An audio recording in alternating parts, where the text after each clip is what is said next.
All right, my friends, welcome into episode 275 of the Leaning into Leadership podcast. Let's talk about something that I am hearing everywhere right now.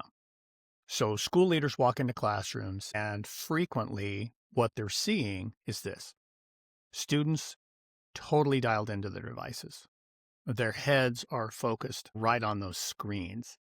There's very minimal interaction, and there's this growing question in their mind. Is this really engagement? Is this really where we want to be instructionally? Some leaders are even saying things out loud like, maybe we just need to go back to paper pencil.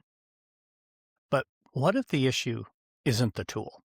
What if the issue is connection? And that's exactly where today's conversation is going. Now, before we jump in, I want to take a quick moment and thank our sponsor for today's episode, Hey Tutor.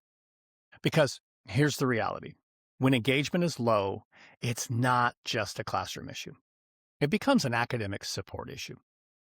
Many schools right now are feeling that pressure. They want to provide targeted support, but they don't have the staffing. They don't have the systems, or they just don't have the time to do it consistently. That is where Hey Tutor comes in.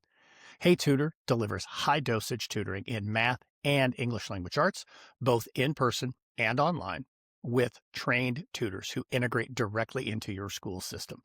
They align to your standards, they provide real-time data dashboards, and they take the burden off of your team so your teachers can stay focused on instruction. If engagement and learning gaps are both on your radar right now, Hey Tutor is a partner worth looking at. Hit the link down in the show notes or go to heytutor.com and tell them you heard about them here on the Leaning into Leadership podcast. Once again, that's heytutor.com. Okay, let's dive into episode 275, where my guest on the show is Megan Diede.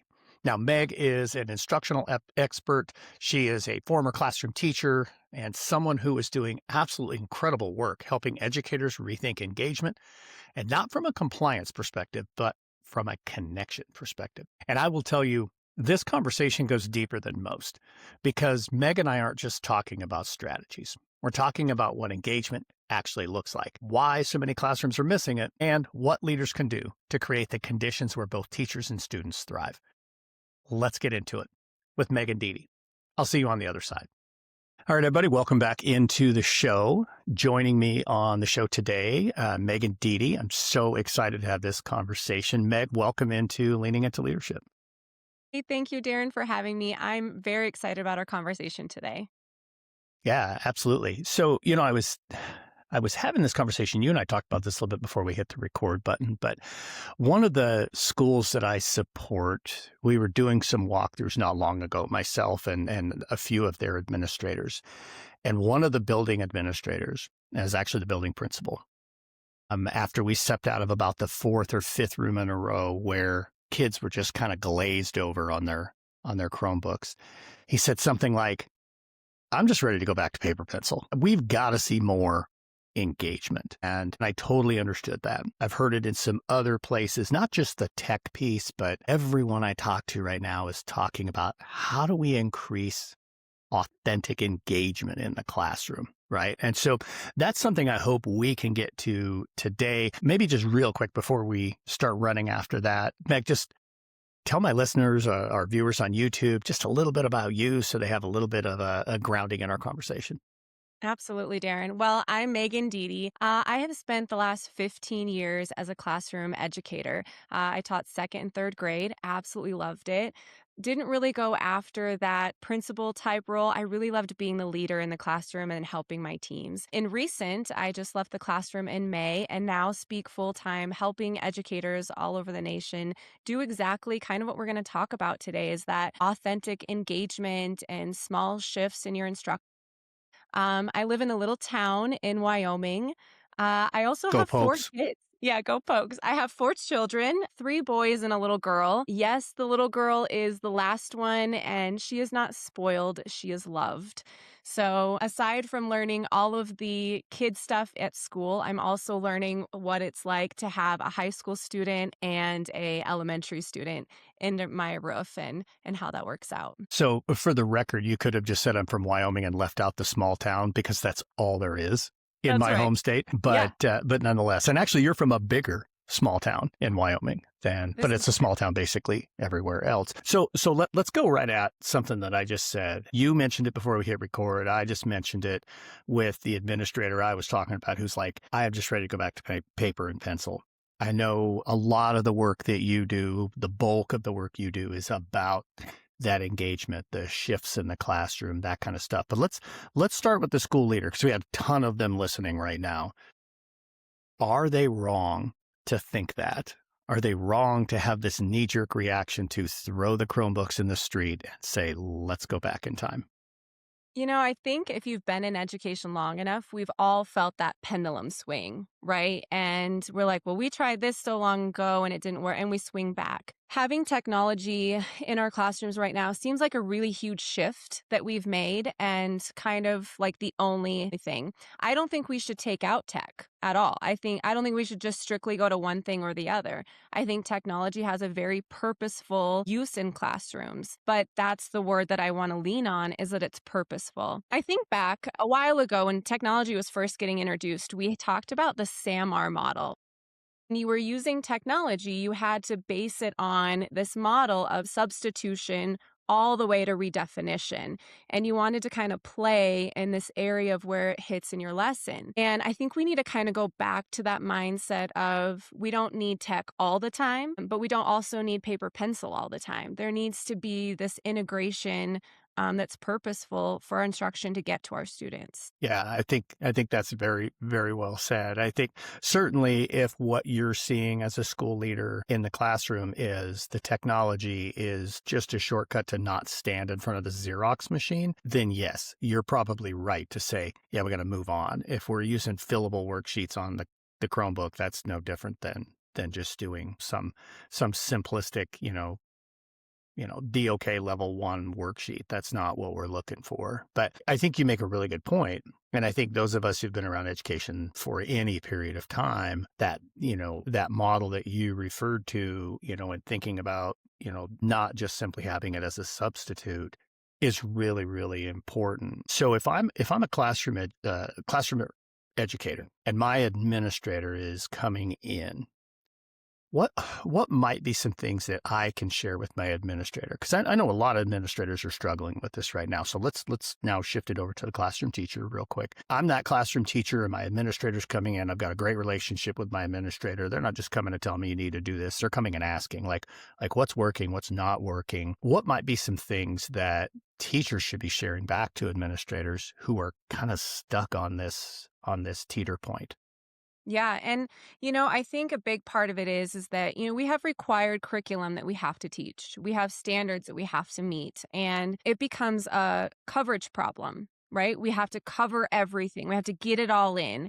And then that leads to disconnection, which then leads to disengagement. And our students are then kind of starting to fall. So one thing that I think our classroom teachers need to start talking to their leaders about, having that conversation of, what does true instruction look like? It's not, let's follow the script every day exactly the way it's written, but it's small instructional shifts in what we're teaching our students. It's natural differentiation in that tier 1 piece, and letting us, the classroom teacher, if you will, take risks in that instruction. Be able to try something different. And if it flops, then we go to plan B, right? It's not the end of the world. Or if it goes really well, I'm wanting our leaders to see that chance of what we're trying in our classrooms to try to engage our students, get that natural differentiation piece. In turn, when that happens and our leaders are supporting that and giving kind of a little leeway in their instruction, they will start to see that tier 1 is very solid. Our students are starting to grow. Therefore, our test scores are getting better, behaviors going down. I mean, it's just all of those things under that umbrella that we're struggling with right now in our classrooms. Yeah, for sure. And I think you said a lot of really, really great things in there, but the one that I want to jump at right there is allowing or creating that environment as a school leader where teachers are comfortable taking risk. What you just talked about reminded me of a story, a teacher I used to work with when I was a building principal. And fortunately, he described that's kind of what our relationship was like too. He would just say, hey, I'm going to try something new in my classroom. Come and just give me some feedback and just tell me, hey, if that flops, just don't do it again. But Let's talk a little bit more about that in terms of how do we help teachers? Because you're right. Right now, coverage, the all important state assessments. We're getting pressure from school boards, from state legislators, from the federal government, all kinds of different things that as classroom teachers we can't control. Right. As building administrators, we can't control. But creating that environment where we have the opportunity to take some risk. I've always believed if my teachers feel comfortable taking risk, their kids are going to feel comfortable taking risk. Yes. So let's maybe talk a little bit about that. Maybe I don't know, maybe some guidance or support that you might share with school leaders, with classroom teachers on how to collectively lean into the connection between the administrator and the teacher to create that environment.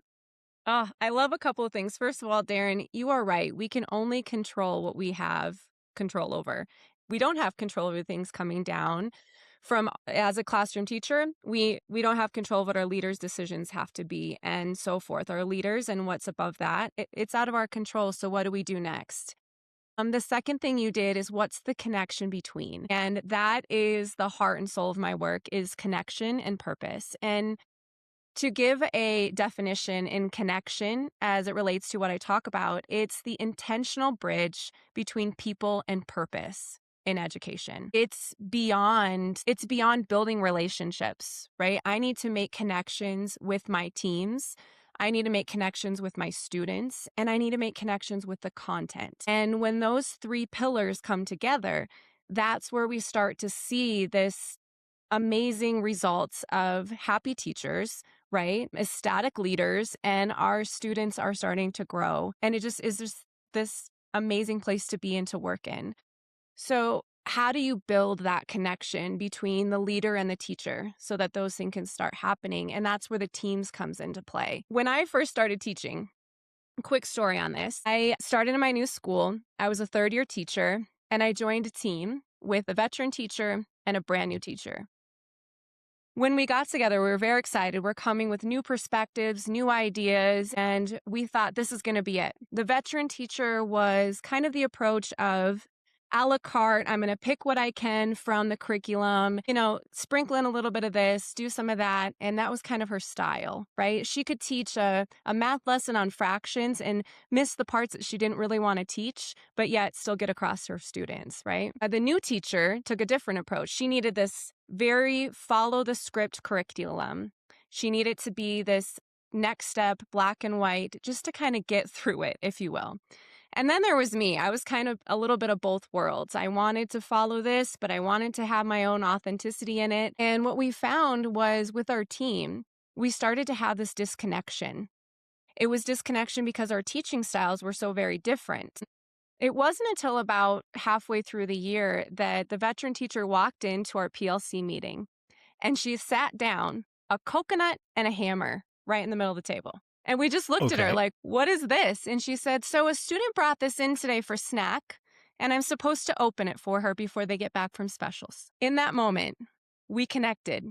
We connected because we were problem solving what was going to come next. We were going to try to Google how to open this coconut. We live in Wyoming. Were we going to tell the student no? Like, what comes next? And we ended up laughing and connecting and problem solving and coming up with a plan. That moment made us realize that as much different as our teachers are, that still coming together and connecting allows us to not just think about our students just in our classroom, but think about our students as a whole grade. And once we kind of figured that out, right, as much as our lives were different at home, our teaching styles were different, we connected on different levels and we're open enough to share ideas and share kind of some flops and some good wins. And that connection with our teams gave our students the opportunity to have that growth. And it was just a little less stressful, if you will. So how did you open the coconut? I have to ask because everybody else wants to know. I know.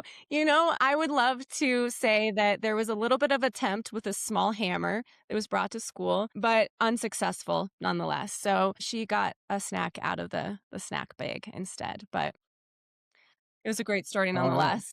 It is a great story, but it really does highlight the importance of the connection. I like how you said it, and maybe I want you to go a little bit further with this, just to crystallize my thinking and the thinking of everyone who's listening and watching. You said early on in that piece that that connection is beyond relationship. We talk about the importance of relationships all the time. You probably can't, open a Facebook group that's related to education without scrolling and seeing something quickly about relationships, or listening to a speaker. You and I both are in that speaking space. We know a lot of speakers. Somebody's going to talk about relationships at some point. But you just took this a little bit further. So I just want you to enhance on that just a little bit more, because there are Yeah. people thinking, wait a minute, what's the difference? To me, connection comes before relationship, but that's not what you're saying. You're right. So, first, I want to clarify that building relationships is definitely important. It has to happen, it is a solid foundation. But if I were to walk into a classroom tomorrow that I've never met these students before, I need to be approachable, right? I'm the teacher. I need to have this sense of, but okay, but I can still make a connection with you through the content that I'm teaching you without having a solid relationship with you. So when I talk about the connection is more than building relationships, it most definitely is. You are finding the path that your students learn best by. It's not a one size fits all approach anymore. It's not a sit and get. It doesn't work. We're in a swipe society, and so we have to be able to reach our students at multiple different levels, multiple different pathways in order to connect with them what they're learning. But also, as the teacher, I have to be able to connect with what I'm teaching, the content piece of it. I have to understand, first of all, what it is that I'm teaching. I have to have a good understanding of that. But then, how can I make small instructional shifts to connect to my students? It doesn't have to be a complete revamp. It doesn't have to be a Pinterest worthy classroom, although those are amazing. Don't have time for that type of flip in our classroom. So it's those small shifts that really make that big impact. Yeah, absolutely. And I think what I'm hearing you say, and that this ties in very well, I think, with what I believe. I mean, the relationship piece is something that's built over time. It doesn't happen immediately, but the connection is, and your coconut and hammer story is a great example of, here's something that hooked all three of you, that you were now, okay, this is relevant because we have this kid coming back from recess who expects a snack. And we got to solve this problem. What you're talking about is not necessarily does it just have to be making those relevant connections to the content, although that's extremely important. It's making those connections in a lot of different ways. Is that a fair way to talk about connection? Yeah, Darren, I think if both of us went to go listen to a professional development, right, we're going to take away different pieces based on how they delivered that content to us. You might be a very visual learner, and the visuals are something that sticks with you, and that's what you take away. While others in the audience are very auditory, it's everything that they're saying. Where some of us needs more of a hands-on approach. It's what we're doing to interact with what we're learning. Those are the kind of things that we need to make sure that we're still implementing into our classroom. And as much as we have curriculum to follow, unfortunately, it doesn't provide that for us. It doesn't give us multiple pathways of learning. We have to craft that instruction.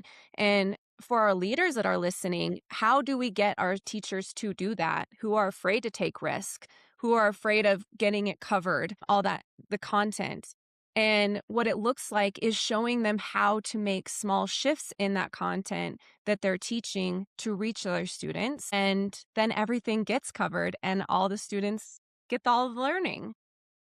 Yeah, I think absolutely love what you just said. And it made me think about, when I'm working with leadership teams, district teams, school level teams, I love to use my modified PLC questions, and instead of what do we want kids to know and be able to do, I open with leaders, what do you want to be able to see in every single classroom every day? So same kind of thing. And a lot of times, Meg, what I hear from school leaders, and this is everywhere across, coast to coast, probably 70% of the time, the number one thing that they tell me I want to see every day in every classroom is engagement. But of course, but my second question is, well, what does that look like? What does that mean? You're bridging that gap with they're making connection to the content with their kids. So when I'm asking leaders my second of my PLC questions of how you gonna know? Like what does that look like? We're now talking more when we're connecting it to engagement. We're talking about making connections with content, with students, maybe with students' background knowledge. And it probably looks different in Louisiana than it does in New York City Yeah. or California or Gillette, Wyoming, right? So I'm just going to stop there and just have you take what I said and just run. Yeah. Ooh, that's my soapbox, Darren. What does it look like to see that your students are engaged? Well, it looks a variety of ways, and I hope that it does. I have a framework called the instructional awareness, and it basically is different pieces of what is your instructional awareness. As a teacher, you can use it. As a leader, you can use it. So when you walk into a classroom, you can quickly see where is the instructional awareness? Are they engaged? And what does that look like? Engagement can look quiet, right? It can look peaceful. Engagement can look loud and a little bit crazy. It can look like the back of your classroom is the clearance section of Hobby Lobby and you're doing a hands on approach, right? It can Yeah, look organized. It depends on what your teacher's style is. I think the real truth of that is how do you know your students are connecting is if they have that connection to their teacher and to others in their classroom.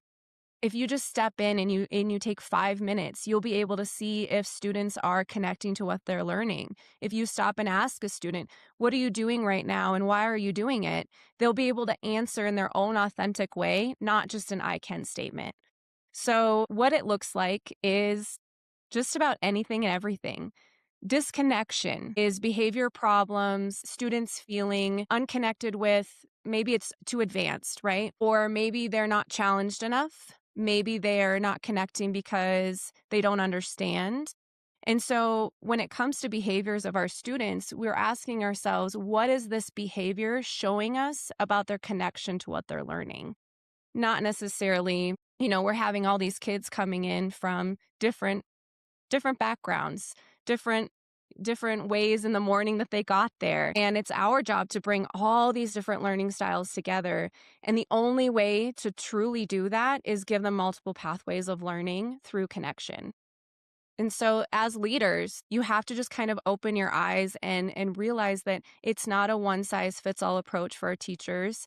And our teachers need to be able to take risk in their instruction and just try out new things, do something aside from the exact curriculum script, but still know that we're getting to the end goal. absolutely. But I know a lot of the work that you do, Meg, is really, focused on supporting leaders, supporting their teachers, supporting instructional coaches, supporting their teachers. So let's maybe talk a little bit about that. So speak directly to those leaders, to those instructional coaches. In fact, you know what? I'm going to treat it just like I would if I were working with a group of administrators. I just ask, what do you want to see every day in every classroom? And you said engagement. Well, I said it for you, but then that next piece, hey, how do we know? My last two questions, again, straight from PLC.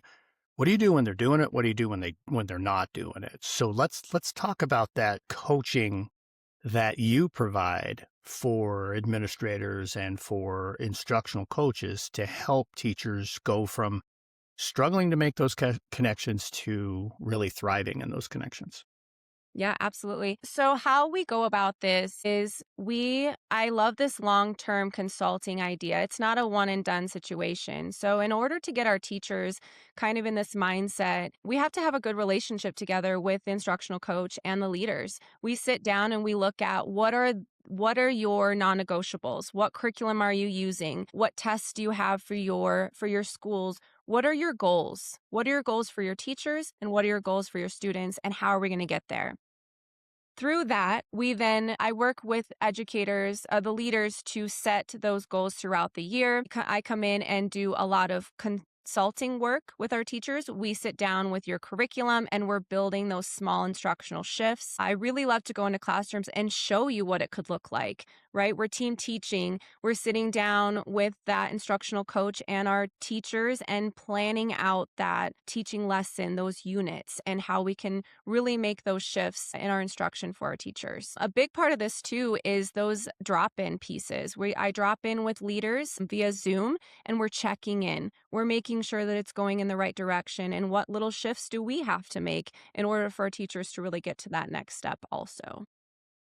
Yeah, absolutely. So my regular listeners, folks, so those of you who listen on a regular basis, I just had one message me yesterday. Yep, listen every single Sunday. I loved this particular episode. They were talking about the episode I did here not too long ago about being the bottleneck, and this particular individual actually made the connection from being the bottleneck as the leader to being the bottleneck to your students' learning. It was so awesome. Anyway, that's an aside, but those of you who are listening, watching, who watch every single episode, listen to every single episode, the whole month of April was about developing your plan, about really preparing to make your plan successful. So this is something that I would tell you. I've known Meg for a long time. I really respect the work that Meg is doing. So if those instructional shifts, if you're listening to this, and we'll make sure there's something in the show notes for you to connect with Meg, reach out and just have a conversation with her because, sometimes you just need to have that other person to kind of think things through and that kind of stuff. So I guess, at this point, our time has just flown by, Meg, which does not surprise me. Every time you and I sit down and have a conversation, it goes quick. And apparently when we hit record, it's not any different. But we're at the point right now in the show where I'm going to ask you the same question I ask everybody here on the show. So this is Leaning into Leadership podcast. So Meg Diede, how are you leaning into leadership right now? I'm leading into leadership by leaning on other leaders to guide me in some of the work that they're doing as well. So kind of learning from my other leaders, but then myself leaning into leadership is I know that this work is so purposeful and so needed in our classrooms. And I've seen it be such a positive impact that I'm leading our leaders in education to help our teachers, which then is the ultimate goal is getting to our students. Absolutely. Outstanding stuff. So again, Meg, people are going to want to get in touch with you, check out your work, follow you on all the awesome stuff you do on socials. How do they find you? Yes, well, you can find me at integratedk12.com. You can check out the website there and see some of the work that I do along with my co-presenter, Kara Rigsby. She helps me with the consulting piece and the training piece. You can also find me on Instagram, LinkedIn under Megan Diede. Awesome. We'll make sure, so folks, that all that stuff is down in the show notes so you can get connected with Meg Diede. Meg, this has just been so much fun. Thanks for joining me here on Leaning into Leadership. Yeah, thank you, Darrin, for having me. It was great chatting. Okay, folks, fantastic conversation with Meg. Make sure you get down the show notes, hit the links there, get connected with Meg, get connected with Integrated K. The work that Meg and Kara are doing is just absolutely fantastic. So make sure you get connected with them. And now it's time for a pep talk.